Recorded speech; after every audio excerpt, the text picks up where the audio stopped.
الحمد لله الذي تم خلقه فاعتدل وعم رزقه فاتصل ولزم شكره فوجب وعظم أمره فغلب أشهد أن لا إله إلا الله وحده لا شريك له وأشهد أن محمدا عبده ورسوله وصلى الله على سيدنا محمد وعلى آله الخيار الكرام صلاة متصلة بلا نفاد ولا انصرام أما بعد فيا أيها المسلمون اتقوا الله حق تقاته ولا تموتن إلا وأنتم مسلمون.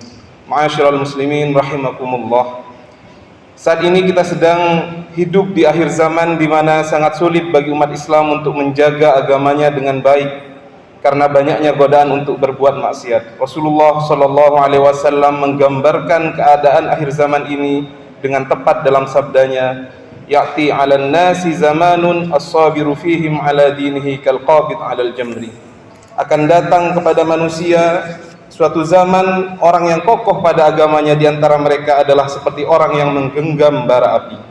Saudara, tahukah Anda siapa orang yang paling beruntung di akhir zaman? Orang yang paling beruntung di akhir zaman ini bukan mereka yang paling terkenal, bukan orang yang paling dipatuhi banyak orang, bukan pula yang paling banyak hartanya.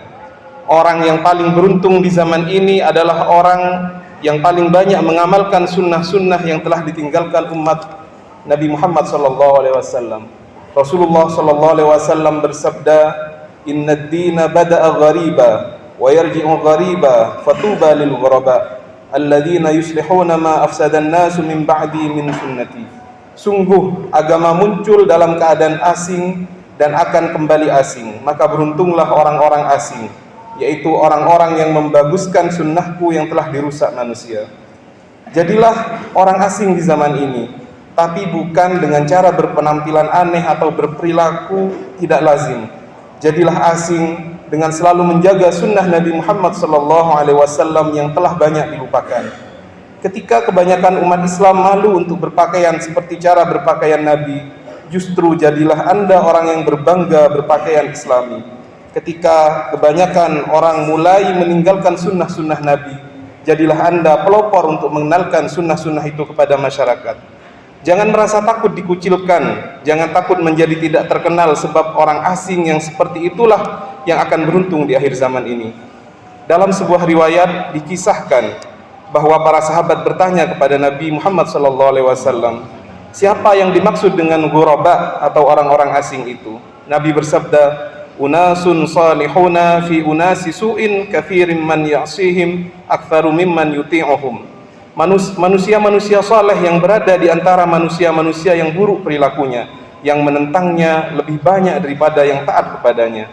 Ma'asyiral muslimin rahimakumullah. Di antara sunnah Nabi Muhammad SAW yang banyak ditinggalkan umat Islam adalah menjaga tutur kata yang baik. Rasulullah SAW tidak pernah berkata-kata kasar kepada siapapun, bahkan kepada musuhnya. Sahabat Anas radhiyallahu taala anhu yang telah melayani Nabi selama 10 tahun pernah menggambarkan bagaimana kelembutan tutur kata Nabi Muhammad SAW. Beliau berkata, "Lam yakun an-nabiyyu sallallahu alaihi wasallam sabbaban wala fahhashan wala la'anan."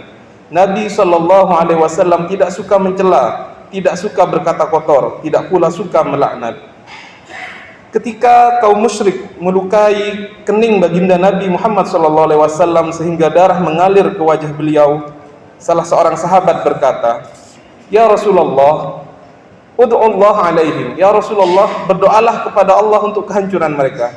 Nabi Muhammad SAW menjawab, "Innallaha ta'ala lam yab'athni ta'anan wala la'anan, walakin ba'athani da'iyatan wa rahmatan. Allahumma hdi qaumi fa innahum la ya'lamun." Sesungguhnya Allah tidak mengutusku sebagai orang yang suka mencaci, tidak pula sebagai orang yang suka melaknat, tetapi Allah mengutusku sebagai pendakwah dan sebagai penebar rahmat. Ya Allah, berilah hidayah kepada kaumku, sesungguhnya mereka tidak mengetahui. Perhatikan bagaimana Nabi SAW membalas keburukan kaumnya dengan doa untuk kebaikan mereka. Jika kepada kaum kafir saja Nabi Muhammad SAW sangat menjaga perkataan dan doanya, maka bagaimana dengan perlakuan beliau kepada umat Islam? Tentu lebih lembut lagi. Inilah salah satu dari sunnah Nabi Muhammad SAW yang mulai pudar. Coba perhatikan bagaimana diskusi yang sekarang banyak terjadi di berbagai media sosial maupun media massa. Sudah biasa kita melihat ucapan orang yang saling menghujat, saling mencaci, saling menuduh, saling menyindir, saling memberikan julukan yang buruk dan saling merendahkan. Banyak pula yang berkomentar tanpa dasar ilmu.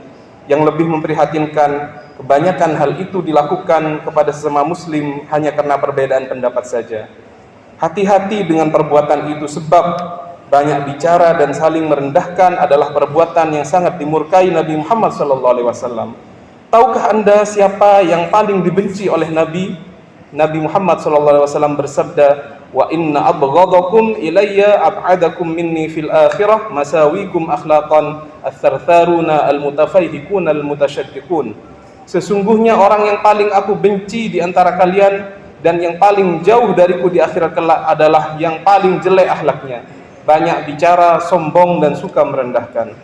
Jangan sampai mulut kita banyak berzikir, banyak membaca Al-Quran, tapi ternyata kita termasuk golongan yang dibenci Nabi hanya karena saling mencaci dan merendahkan. Na'udzubillah min dzalik. Mari mulai menghidupkan lagi sunnah-sunnah Nabi Muhammad SAW. Mari kita mulai dari menjaga ucapan kita. Jangan keluar dari mulut dan tulisan kita kecuali salawat kepada Nabi, zikir dan kata-kata yang baik. Dengan berusaha menghidupkan sunnah ini, semoga kita tergolong orang-orang yang dicintai oleh Nabi Muhammad SAW. Nabi Muhammad pernah bersabda, man ahya sunnati faqad ahabbani wa man ahabbani kana ma'i fil jannah. Siapa yang menghidupkan sunnahku, maka ia telah benar-benar mencintaiku, dan siapa yang mencintaiku, ia berada bersamaku di surga. Inna ablagha ma juliyat bihil humum wal ahzan wa anfa'a ma wa'athu al qulub wal adhan wa ula ma unsita li tilawatihil Qur'an kalamullahil wahidil mannan. أعوذ بالله من الشيطان الرجيم لقد كان لكم في رسول الله أسوة حسنة لمن كان يرجو الله واليوم الآخر وذكر الله كثيرا بارك الله لي ولكم في القرآن العظيم ونفعني وإياكم بما فيه من الآيات والذكر الحكيم أقول قولي هذا وأستغفر الله لي ولكم ولسائر المسلمين فاستغفروه إنه هو الغفور الرحيم.